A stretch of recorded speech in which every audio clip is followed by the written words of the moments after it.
இன்றைக்கி நம்ம வந்து கருப்புளுந்து கஞ்சி தான் செய்ய போகிறோம். அது எவ்வளோ ஹெல்த்தின்னு உங்களுக்கே நல்லா தெரியும். குழந்தைங்கள்லேருந்து பெரியவங்க வரைக்கும் இதுக்கு அவ்வளோ ஹெல்த்தி.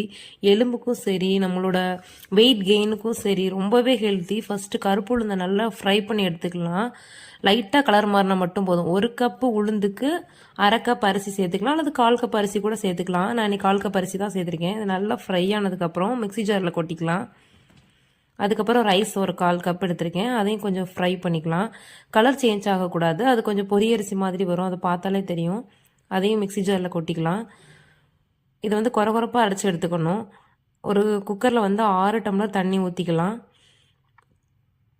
6 டம்ளர் தண்ணி ஊற்றிட்டு அதுக்கப்புறம் அதை அடுப்பில் வச்சுட்டு கொஞ்சோண்டு ஏலக்காய் அந்த அரைச்சி வச்ச பவுடரையும் இதில் கொட்டி மூடி ஒரு 6-7 விசில் எடுத்து வச்சுக்கலாம். அதுக்கடையில் இங்கே தேங்காய் பால் ஒரு டம்ளரும் வெல்லம் ஒரு டம்ளரும் எடுத்து வச்சுருக்கேன். 1 டம்ளர் உளுந்துக்கு 1 டம்ளர் தேங்காய் பால் எடுத்துக்கிட்டால் போதும். அதே மாதிரி வெல்லமும் 1 டம்ளர் எடுத்துக்கிட்டால் போதும்.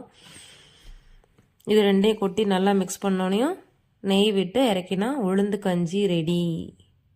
வாங்க சாப்பிட்லாம். பாய்.